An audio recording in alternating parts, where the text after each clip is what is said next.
Assalamualaikum warahmatullahi wabarakatuh. Perkenalkan, nama saya Hana Faruzurur. Saya dari kelas 3D.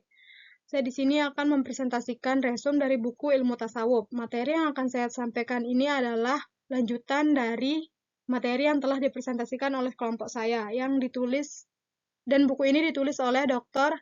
Abdus Yaman Nasution MA. Langsung saja kita ke materinya. Pertama, ada materi tentang pemandangan sufi terhadap Tuhan. Kaum sufi memahami Tuhan sebagai tumpuan harapan, sumber kehidupan, dan yang maha utama. Sebelum Islam datang, bangsa Persia, India, dan Yunani juga memiliki pandangan tentang Tuhan. Di Persia dan India, Tuhan dipandang sebagai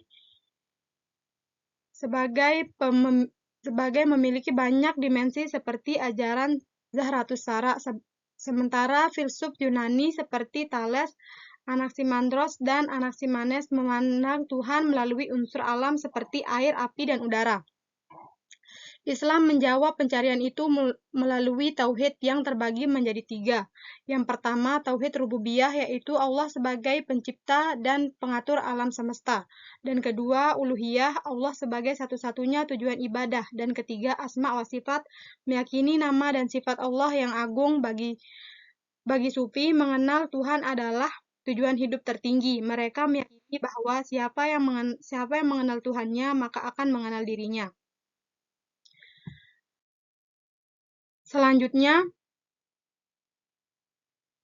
pandangan sufi terhadap dunia.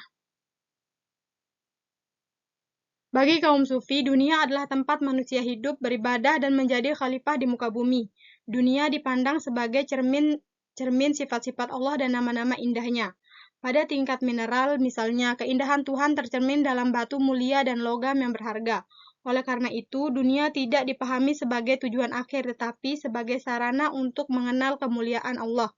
Dalam literatur tasawuf, dunia sering digambarkan sebagai sesuatu yang fana.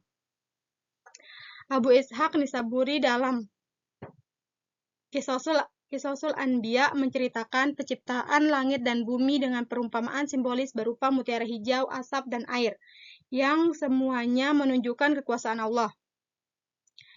Beberapa sufi lainnya juga menggambarkan kefanaan dunia, seperti Yunus bin Abu Ala yang menyamakan dunia dengan mimpi, indah namun lenyap saat terjaga. Ibnu Qayyim menambahkan bahwa dunia hanyalah bayang-bayang, tampak nyata namun tidak benar-benar dimiliki. Pandangan tersebut, kaum sufi menekankan bahwa dunia hanyalah sementara. Manusia hendaknya tidak mencintai dunia secara berlebihan, melainkan memanfaatkannya sebagai jalan untuk lebih dekat kepada Allah. Selanjutnya, pandangan sufi terhadap manusia. Pandangan sufi tentang hakikat manusia adalah makhluk istimewa yang diciptakan sebagai khalifah atau wakil Tuhan di muka bumi. Dalam pandangan tasawuf, hakikat kita tidak hanya terbatas pada tubuh dan fisik. Menurut Maulana Jalaluddin Rumi, kita adalah mikrokosmos, sebuah dunia kecil yang mencerminkan seluruh keindahan dan keagungan alam semesta. Meskipun fisik kita adalah bagian dari materi, jiwa kita adalah cerminan dari sifat-sifat ilahi. Rumi menggunakan metafora debu untuk menjelaskan hakikat terdalam manusia. Ini bukan simbol kehinaan, melainkan lambang kerendahan hati mutlak. Hanya dengan merendahkan diri dan melepaskan ego, layaknya debu yang diinjak, kita bisa diangkat derajatnya dan mencapai ketinggian spiritual. Lebih berfungsi sebagai perantara untuk membantu kita mendekatkan diri kepada Tuhan. Oleh karena itu, tugas utama manusia adalah melakukan tazkiyatun nafs, yaitu penyucian jiwa. Dengan membersihkan hati dari keegoisan, kita dapat melihat kebenaran, memahami tujuan hidup, dan akhirnya menjadi cerminan yang sempurna dari Sang Pencipta. Singkatnya, hakikat manusia adalah perjalanan spiritual dari debu menuju mahkota. Selanjutnya, ini ada tokoh-tokoh sufi. Yang pertama ada Al-Hajj, yaitu seorang sufi Persia abad ke-9. Terus ada Imam Al-Qusairi, seorang ulama dan sufi dari Iran abad ke-10. Selanjutnya, Syekh Muhammad Bahauddin An-Naqsabandi, pendiri tarekat Naqsyabandiyah. Selanjutnya, ada Ibnu Athaillah As-Sakandari, seorang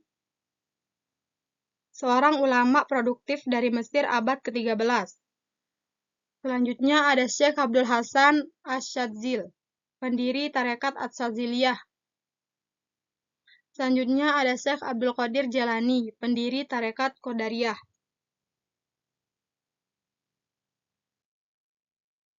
Dan ini juga ada tokoh sufi selanjutnya, yaitu Syekh Hamzah Al-Fansuri, ulama dan penyair dari Nusantara. Ada juga Syekh Abdurrauf As-Sinkili, ulama dari Aceh yang membawa tarekat Syatriyah ke Indonesia. Dan yang terakhir ada Imam Al-Ghazali, seorang ulama dan filsuf besar abad ke-11.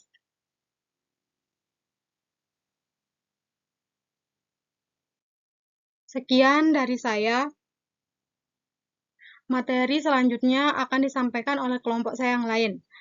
Mohon maaf bila ada salah-salah. Terima kasih atas perhatiannya. Wassalamualaikum warahmatullahi wabarakatuh.